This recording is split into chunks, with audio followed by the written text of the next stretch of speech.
Siapa yang dalam hidup ingin maju? Tapi berapa banyak seringkali waktu kita mau maju ada penghalang. Nah, ini membuat terhambat kita untuk sampai ke tempat tujuan kita. Dalam berkeluarga, dalam bisnis, dalam pelayanan.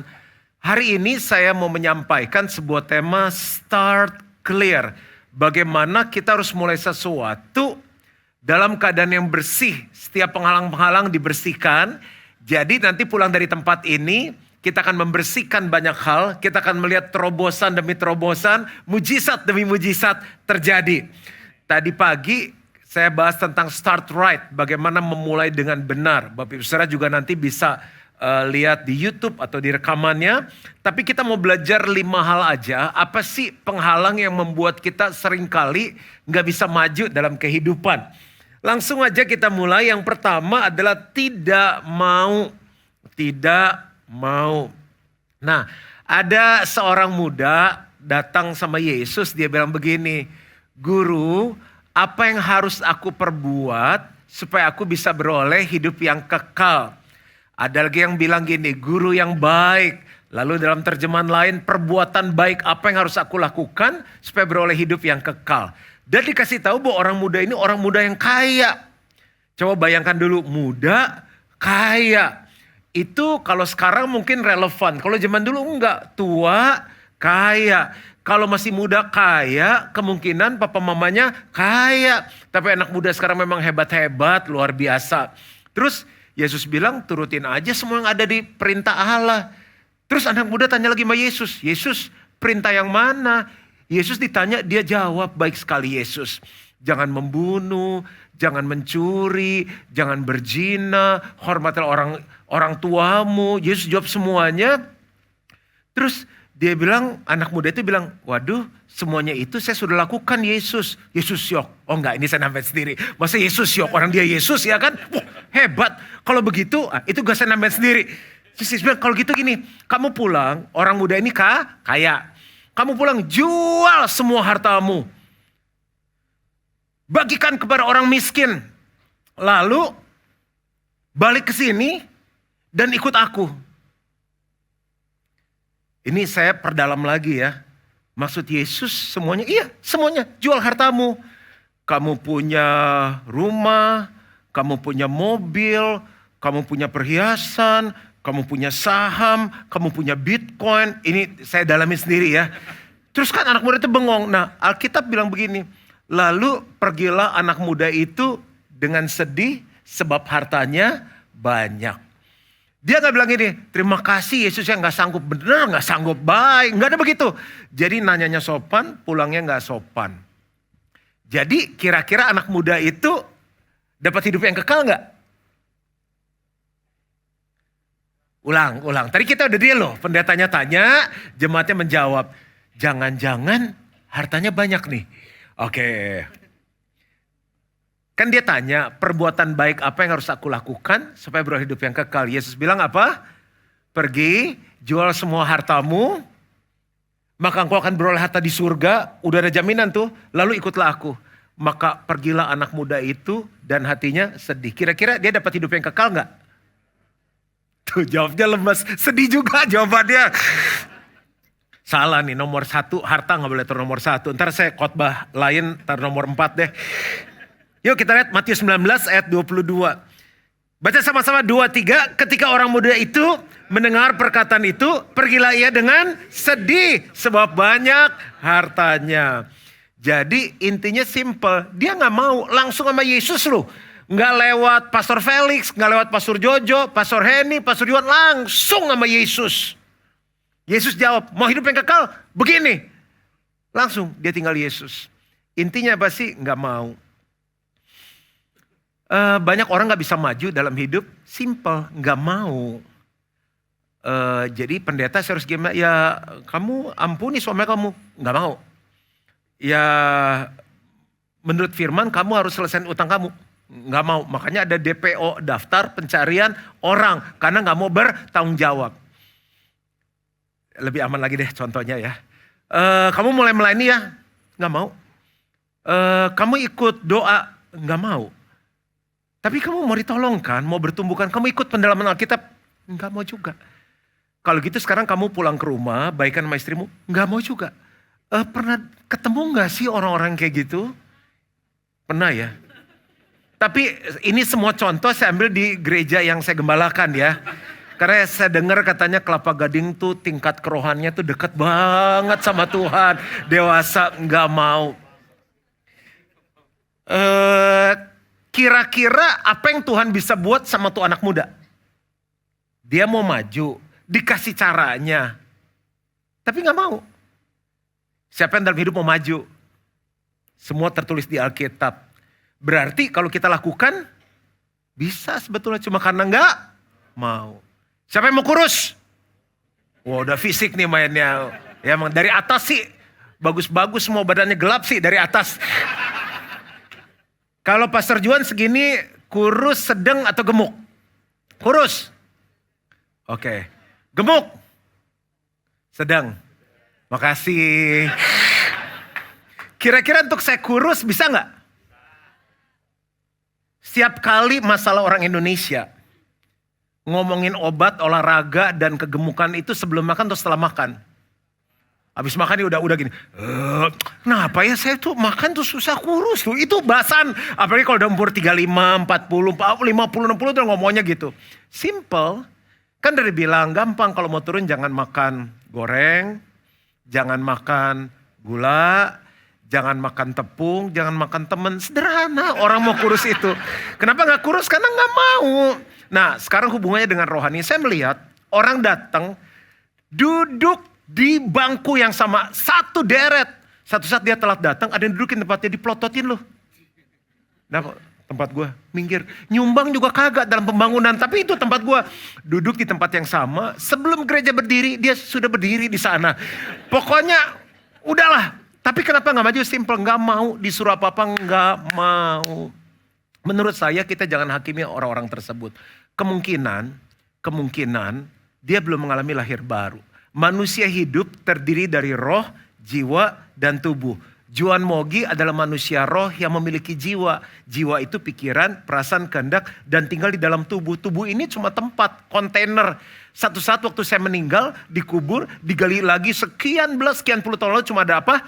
Tengkorak, tulang, kuku, gigi, sama rambut. Berarti yang ke surga apanya? Rohnya. Lahir baru adalah sebuah proses di mana kita mengalami Tuhan secara pribadi, terus roh kita dihidupkan. Tiba-tiba kita mau percaya Tuhan sungguh-sungguh, bertobat sungguh-sungguh. Nah, manusia hidup terdiri dari roh, jiwa, dan tubuh. Tubuh itu berhubungan dengan alam apa? Tubuh. Mata suka lihat yang bagus-bagus, ya kan? Kuping suka dengar yang enak-enak. Lidah suka makan yang enak-enak, hauce, sencimping, meo, tierke. Enak gila gak ada duanya. Lalu kulit kita senang pakai yang halus-halus, yang bagus-bagus. Itu tubuh, normal. Kira-kira selesai kebaktian ini jam berapa ya? Setengah satu lapar gak? Makan gak? Harus dipaksa gak? Makan dong. Lu makan gak? Kan gak itu. Bahkan di tengah ibadah sudah ada conversation di grup. Makan di mana sini cepetan, lu turun dulu, lu ngetek tempat dulu. Itu saya tahu udah ada pembicaraan di dalam grup kan. Yo pokoknya papa turun dulu sebelum doa berkat. Kamu kalau ngantri soalnya. Kenapa? Ada yang di sini makan dipaksa nggak? Nggak ada. Yang orang susah makan kalau lagi apa? Sakit atau mati? Udah mati kan? Cepetan nih Fuyung Hai kesukaan lu. Dia gak bisa udah mati. Sampai sini aman ya. Jiwa terdiri dari apa aja? Pikiran, perasaan, kehendak. Orang mikir tuh makanya masih suka baca. Aduh, ke depannya anak-anak sekolah di mana ya? Aduh, nanti rumah nih gimana ya? Kalau kita udah rumah kita kan ada 20 kamar ya sayang ya. Kalau anak-anak udah pada pergi nih gimana ya? Apa kita jual, kita bikin kos-kosan tuh mikir. Masih punya perasaan nggak? Kasar ya nanyanya. Oke, kalau kira-kira AC kita matikan setuju nggak untuk sejam ke depan? Kenapa nggak setuju? Rasanya masih normal. Perasaan berhubungan dengan alam perasaan. Jiwa terdiri dari pikiran, perasaan, satu lagi kehendak. Siapa di sini udah nggak punya kemauan lagi. Sejak saya berjemaat setahun ini di ICI, saya udah nggak punya kemauan apa lagi. Saya turun mall, dingin, kaku, udah nggak pengen. Mau ada yang model begini itu, yang display juga udah nggak kepengen sama sekali. Siapa yang udah gak punya keinginan? Masih punya kan? Masih. Mau naik gaji? Berarti jiwa kita normal. Karena orang yang sakit jiwa dari mana? Rumah sakit jiwa gak enak ya. Rumah sakit jiwa aman ya. Berarti tubuh yang normal berhubungan dengan alam tubuh. Tanpa dipaksa suka makan. Jiwa yang normal tanpa disuruh mikir. Ayo punya kehendak. Ayo. Ada suami-suami suka maksa istrinya di mall. Mah, kamu tuh belanja loh. Udah 2 tahun tuh kamu gak pernah shopping. Ada bapak-bapak yang pernah kesulitan suruh istrinya belanja. Berarti normal. Itu normal Pak. Jangan dimarahin. Jangan marahin ibu-ibu karena dia suka belanja. Itu normal. Nanti kalau ibu, jangan kalau ibu sakit jiwa. Jadi itu normal. Normal. Nah sekarang saya mau masuk yang rohnya nih. Berarti roh yang normal suka hal-hal yang apa? Rohani. Hal-hal rohani itu apa? Doa, baca firman, bersaksi, melayani. Tubuh makan gak usah dipaksa. Punya keinginan di jiwa gak usah dipaksa. Masa rohani harus dipaksa? Pak, ayo Pak, Tony kita melayani. Gak mau. Jangan dipaksa, didoain aja. Kita doa Tuhan, biar pasanganku, anak-anakku mengalami kelahiran baru. Pastor juga punya anak. Nggak jamin anak pendeta tuh langsung begitu lahir, shalom dok, pingsan dokternya. Dia sama, masih nangis, masih segala, masih. Ada saatnya ngeselin, aduh anak gue kenapa begini. Pastilah itu kita ngalami masa-masanya. Doa saya gini, Tuhan, biar anak saya ngalami lahir baru. Supaya apa? Dia doa tanpa dipaksa. Baca firman tanpa dipaksa. Ke gereja tanpa dipaksa. Melayani tanpa dipaksa. Lahir dari kerinduan. Penghalang orang maju yang pertama tidak mau. Bagaimana bisa mau? Kita cuma bisa berdoa orang itu ngalami kelahiran baru. Karena semua yang di firman ini rohani. Hal-hal rohani hanya bisa dilakukan dengan kekuatan roh. Kalau rohnya mati dia gak akan bisa. Anaknya bapak ibu waktu lahir gimana? Nangis. Anak saya gak nangis. Anak saya prematur kan lahir 1,2 kilo. Dokter sampai dipanggil, wah kita udah lemes, udah nunggunya lama, 7 tahun begitu lahir nggak napas 3 kali berhenti napas. Dibalikin, ditepok sampai nangis. Itu caranya supaya anaknya nangis. Itu bayi yang normal. Nah bisa aja kita ada di gereja, tapi kita belum lahir baru. Saya berdoa biar setiap kita mengalami kelahiran baru. Tapi kalau yang sudah lahir baru tetap tidak mau bertobat dalam nama Tuhan Yesus. Saya takut salah dengar, ada amin gak tadi ya? Yang udah lahir baru tetap tidak mau harus bertobat di dalam nama Tuhan Yesus. Kita mesti belajar kalau dengar firman tuh bilang gini, yes Lord. Coba bilang sama-sama, 2, 3, yes Lord. Terlalu Inggris lah ya, siap Tuhan. 1, 2, 3, siap Tuhan. Bapak ibu kalau ngomong sama anak, senangnya anak jawab atau enggak? Jawab iya atau tidak? Siapa yang anak bapak di surga? Sama. Kenapa kita pengen anak kita ngomong iya? Supaya maju. Les Inggris? Gak mau. Les Mandarinnya? Gak mau. Sekolah? Gak mau. Gimana kalau kita punya anak seperti itu? Pusing lah. Berarti Tuhan pusing? Enggak. Dia bisa pakai orang lain. Tapi saya berdoa biar Tuhan pakai setiap kita dengan luar biasa. Bilang lagi sama-sama, yes Lord. Siap Tuhan. Itu yang pertama. Yang kedua, ini beda kasus. Kalau yang pertama kan gak mau. Mau dipaksa, gue gak mau. Yang kedua tidak bisa. Gue mau, cuma gak bisa. Pernah tahu Musa ya? Musa kan Tuhan bilang, Mus, enak panggil Mus atau Sa? Mus, oke. Mus, kamu ke Mesir, selamatin orang Israel, bawa ke Kanaan. Kurang lebih 1 jutaan tuh. Banyak. Ini aja udah sampai penuh kayak begini gimana? Ngurus orang sebanyak gini susah. Kalau tiba-tiba Tuhan berfirman kepada Pastor Felix, beri mereka makan, pusing. Dalam waktu dekat harus kasih makan, nggak gampang. Ini mimpin 1 juta orang lebih keluar dari Mesir, nggak gampang. Kalau Bapak Ibu Saudara, Tuhan tunjuk membawa 1 juta orang Mesir ke Kanaan, Bapak Ibu Saudara bilang apa? Oh, baru poin 1 tadi. Baru latihan Inggris dan Indonesianya, ulang sekali lagi ya. Kalau Tuhan suruh kita, kamu bawa orang Israel 1 juta keluar dari Mesir menuju ke Kanaan. Jawaban kita apa?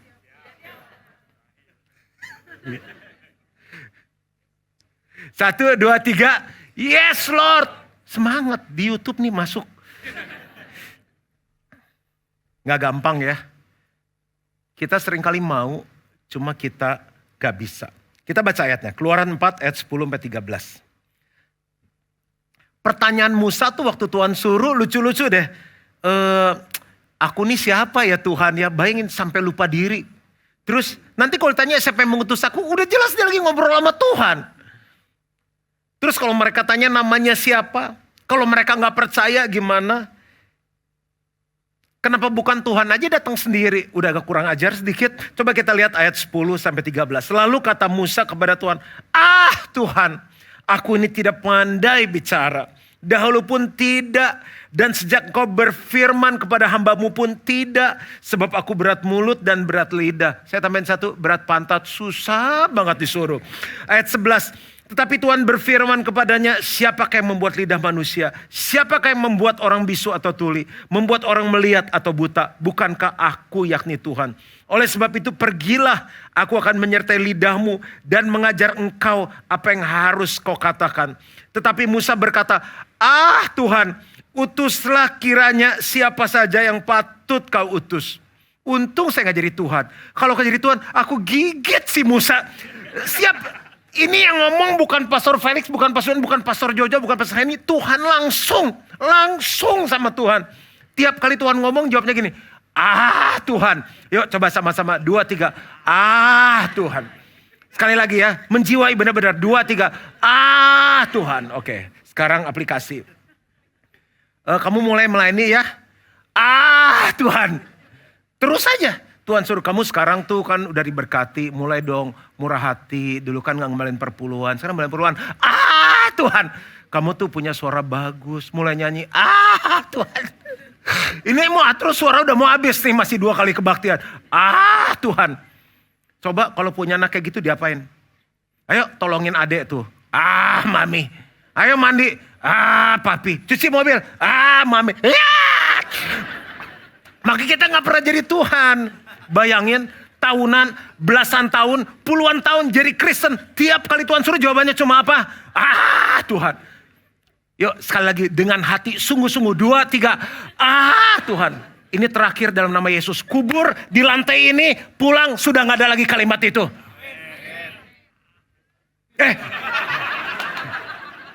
Security tolong. Oke.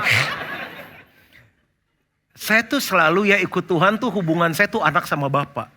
Itu bener-bener persis deh. Kita punya anak, begitu saya punya saya tahu hati bapak kayak gitu ya.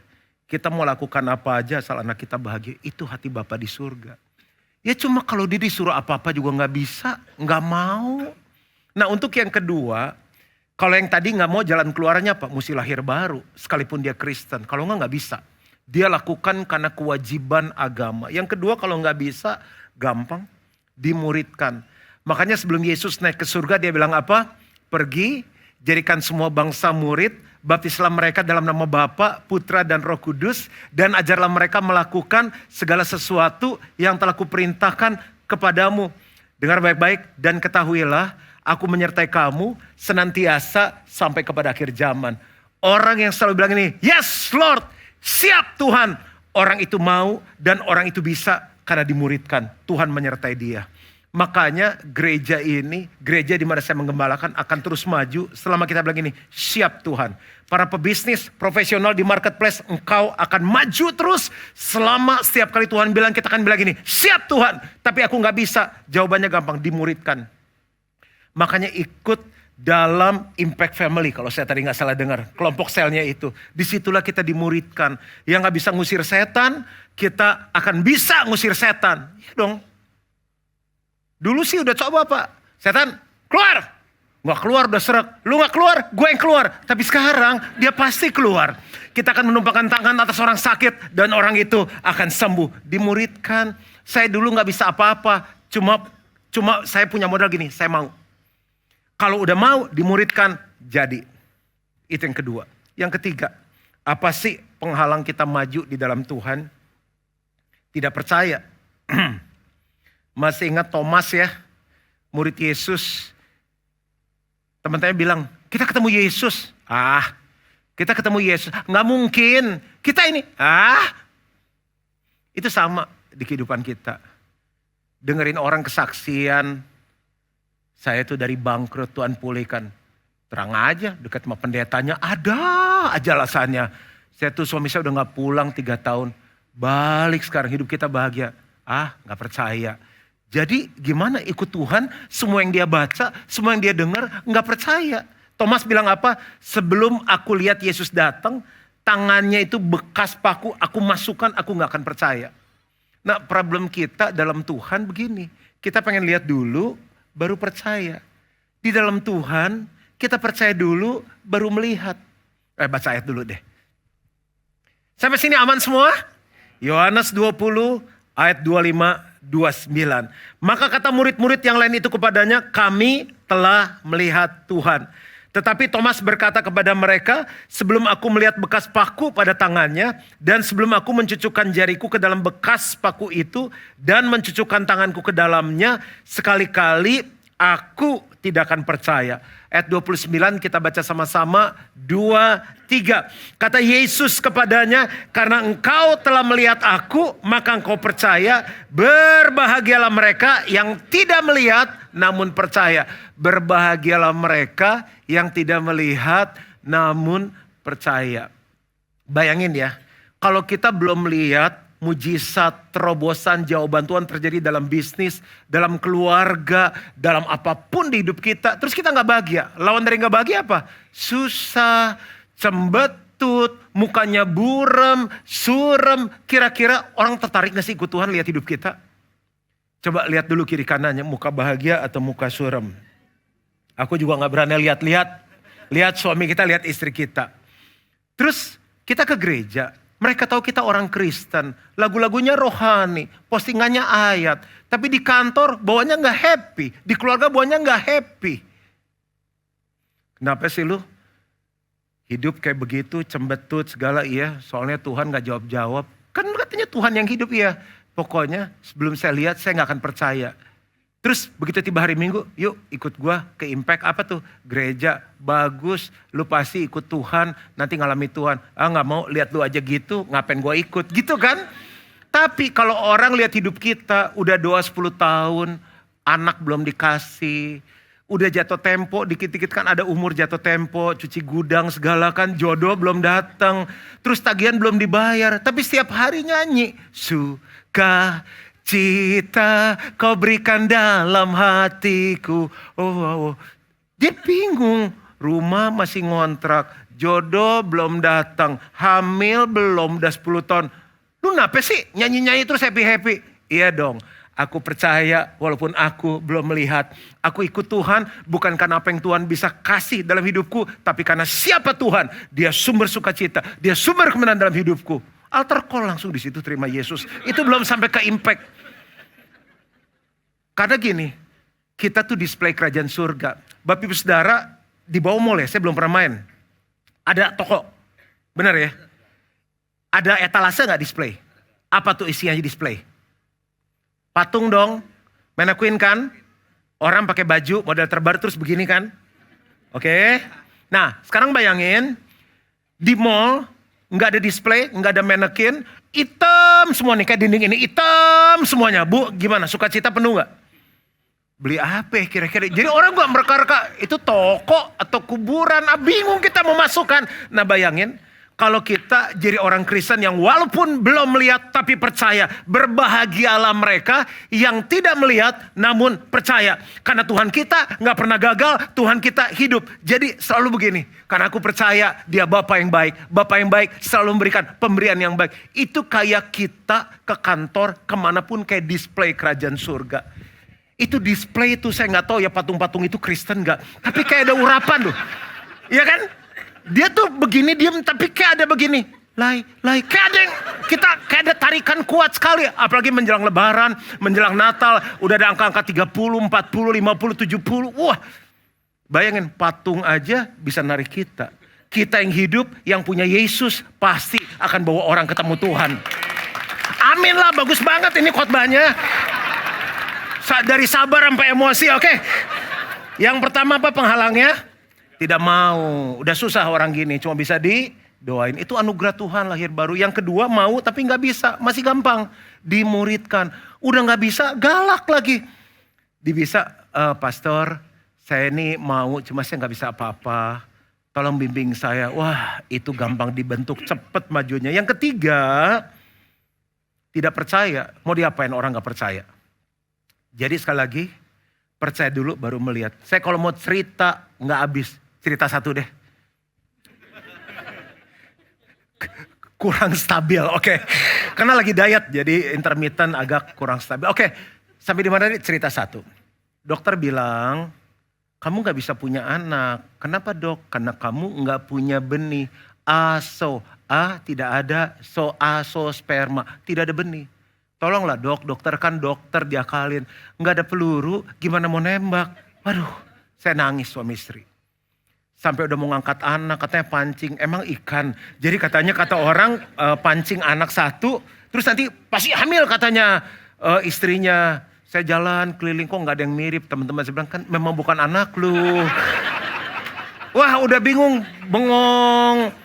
Aduh lu gimana ya sampai tua berdua gak punya anak. Terus saya ngerti, iman itu belum melihat tapi percaya. Yang ngomong Tuhan kok lalu Allah memberkati mereka. Beranak cucu dan penuhi bumi. Saya bilang gimana punya cucu, anak aja gak ada. Jadi saya ngomong, setiap kali Tuhan ngomong saya bilang begini. Sampai Tuhan kasih rema, kamu pasti punya anak. Wah udah segala macam. Makan telur kelinci, terus makan daging penyu. Wah udah gak tahu deh orang ngomong apa. Kita karena pengen punya anak, apa aja kita makan. Lu makan seafood biar subur. Wah itu momen terindah, sering ditraktir makan saat itu. Kepiting nih yang telur buat lu. Nih udang semua yang ada kolesterol naik. Nggak hamil. Tapi saya bilang gini. Dan selama 7 tahun nggak ada di muka saya tuh sedih apa nggak ada.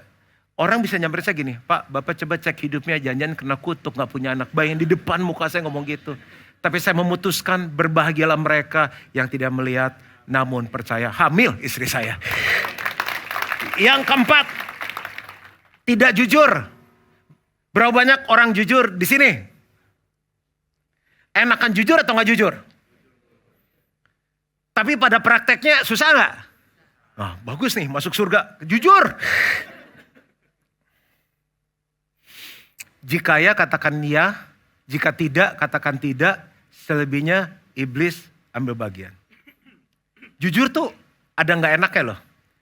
Jadi saya nikah tuh udah 21 tahun. Jadi kita dapat berkat bisa honeymoon ke Eropa. Wah itu di luar mimpi lah. Malam pertama di Florence, saat itu musim semi, ini enak juga kalau ada organ ya. Terus hotelnya di atas bukit kebuka, istri saya nanya begini. Lagi honeymoon loh ini. Sayang, aku dipanggil sayang BTW kalau di rumah. Kalau aku mati, kamu kawin lagi enggak? Lagi berpelukan, lagi spring, lihat kota Flores, nanyanya begitu. Dah, saya bilang jangan bercanda. Enggak, aku nanya kalau aku mati, kamu kawin lagi enggak? Ini mau serius atau bercanda nih? Serius, dia serius nanyanya. Ya udahlah, serius kan? Kawin lagi dong. Loh, baru umur 27 sama 29? Oh gitu, terus dia balik badan sampai pagi. Enggak cuma mau kasih contoh, jujur ada gak enaknya. Tapi harus jujur. Udah, ngomongin orang lain aja, Ananias dan Safira. Kisah Rasul 5 ayat 1. Kalau saya jawab itu hari enggak kawin lagi, dia akan jawab apa? Bohong. Ya, susah. Udah, kembali lagi ke sini. Kisah 5. Tadi saya pengen balikin cuma enggak lah. Kisah 5 ayat 1. Oke, fokus. 1, 3, dan 9. Ada seorang lainnya bernama Ananias. Ia beserta istrinya Safira menjual sebidang tanah. Dengan setahu istrinya, ia menahan sebagian dari hasil penjualan itu. Dan sebagian lain dibawa dan diletakkannya di depan kaki rasul-rasul. Tetapi Petrus berkata, Ananias, mengapa hatimu dikuasai iblis sehingga engkau mendustai Roh Kudus dan menahan sebagian dari hasil penjualan tanah itu? Kata Petrus, mengapa kamu berdua bersepakat untuk mencobai roh Tuhan? Lihatlah orang-orang yang baru mengubur suamimu berdiri di depan pintu dan mereka akan mengusung kau juga keluar. Mati dua-duanya karena bohong. Apa sih artinya di dalam kehidupan kita. Begitu kita buat dosa, salah satunya gak jujur, rohani kita mati, lama-lama tumpul. Saya pernah layani seorang, ya saya bilang apa yang saya bisa bantu, Pak tolong doain saya suka bohong. Loh, saya kan juga penasaran, terus kenapa mau bertobat? Ketahuan istri, gimana ketahuannya? Kan bohong tuh kan seri Pak, bohong 1, 2, 3. Saya mesti mikir yang keempat, mikirin yang nutupin yang ketiga. Kadang capek juga sih Pak. Nah, terus kamu, pas di 9, saya lupa bohong saya yang kedua Pak. Terus ketahuan sama istri, dia lupa, istri kan detail kan catat. Orang kalau ribut aja masih, lu ingat lu 4 Mei 1972 lu, waktu lu jalan masih meme, dia masih ingat. Dia lupa, jadi dia lupa bohongnya, saya doain. Dan sayangnya dia gak bertobat. Terus bohong, pernikahan ini gak bisa diselamatkan. Jadi ini kelihatan kecil, tapi menghalangi kita maju dalam Tuhan. Saya bawa ke bisnis ya, biar masuk kan. Kalau udah ngomong cuan, Pak, barang made in Jerman sama made in China, bagus mana? Lebih mahal mana? Lebih kuat mana? Berarti kalau kita jual barang made in China, ngomongnya made in mana?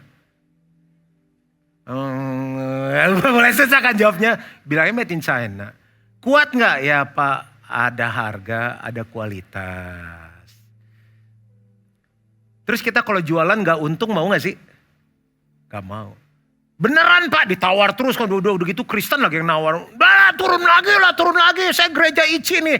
Amit-amit, jangan bawa-bawa nama gereja. Kita udah saking kesel bilang apa? Lu mau, kita udah gak ada untung, bahkan masih ada untung. Pak gak bisa, untungnya dikit. Kalau kita jodoh berarti deal terjadi. Kalau enggak apa-apa, nanti Bapak dapat yang terbaik gitu. Dan toko sebelah aja jangan. Biarin sampai dia tuh dijamah oleh Tuhan lewat kelemah lembutan kita. Intinya mau ngomong apa sih? Jangan bohong, jujur. Itu yang menghambat kita melihat kuasa Tuhan dalam hidup kita. Makasih ya Pak Bu. 2 orang yang amin. Tapi harus bertobat. Yang terakhir. Sampai sini kita belajar sesuatu. Yang kelima, penghalangnya tidak bertobat. Nyesel sama bertobat beda. Nyesel, mungkin gagal, kepentok, dia buat lagi. Bertobat, berbalik kepada Tuhan. Dia tahu ini salah, dia berbalik kepada Tuhan. Yudas ya, kita bahas ya. Matius 27 ayat 3-5, ini poin saya yang terakhir. Pada waktu Yudas menyerahkan dia, melihat bahwa Yesus telah dijatuhi hukuman mati, menyesallah ia. Lalu ia mengembalikan uang yang 30 perak itu kepada imam-imam kepala dan tua-tua. Dan berkata, aku telah berdosa karena menyerahkan darah orang yang tak bersalah. Tetapi jawab mereka, apa urusan kami dengan itu? Itu urusanmu sendiri. Maka ia pun melempar uang perak itu ke dalam bait suci. Lalu pergi dari situ dan menggantung diri. Dia bunuh diri kan? Dia jual Yesus. Itu tuh bukan tiba-tiba terjadi. Dia sudah lama kelemahannya di uang. Saya waktu kecil, kalau ke Bandung, papa saya orang Manado, saya lahir di Jakarta, mama saya orang Bandung. Jadi sering banget tuh bolak-balik Jakarta-Bandung. Nengokin opa-oma. Dulu masih lewat Cianjur kan, belum ada kereta cepat, Cipularang. Itu pokoknya gede-gede sekali. Itu nyabutnya susah karena sudah berakar. Ada 3 akar yang perlu dibereskan. Saya gak bisa bahas sekarang. Itu cinta uang. Apa-apa diukurnya sama uang. Yang kedua kepahitan. Yang ketiga seks. Makanya jatuh terus di dosa yang sama. Perjinahan, percabulan. Nah untuk yang ini Bapak Ibu Saudara perlu datang ke pembimbing rohani. Ke pendeta kalau kita gak bisa lepas. Minta tolong dilayani supaya lepas. Karena ini yang membuat kita nggak bisa maju dalam pernikahan, dalam bisnis, dalam apapun. Yuk kita lihat akarnya. Ini ayat terakhir, saya janji selesai. Yohanes 12 ayat 4-8. Jadi waktu dia jual Yesus tuh klimaksnya. Karena dia nggak bertobat. Sudah ada akar-akarnya nih. Tetapi Yudas Iskariot, seorang dari murid-murid Yesus yang akan segera menyerahkan dia berkata, mengapa minyak narwastu ini tidak dijual 300 dinar dan uangnya diberikan kepada orang-orang miskin?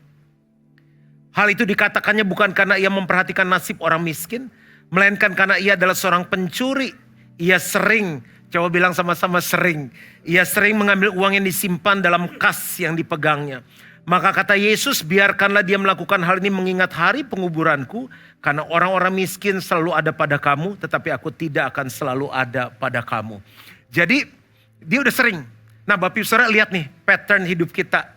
Kalau udah sering nih jatuhnya di perjinan lagi, perjinan lagi, perjinan lagi. Kemungkinan ada akar yang perlu dibereskan. Selalu kelemahannya di uang. Di uang, kemungkinan ada akar yang perlu dibereskan. Saya nggak tahu, saya baru ketemu, belum kenal Bapak Ibu. Tapi ketemu, atur janji, saya percaya para pemimpin gembala di tempat ini pasti akan melayani kita. Doa saya, 5 penghalang ini dibersihkan dalam hidup kita. Dan kita akan meraih semua mimpi yang Tuhan berikan dalam hidup kita. Tuhan memberkati.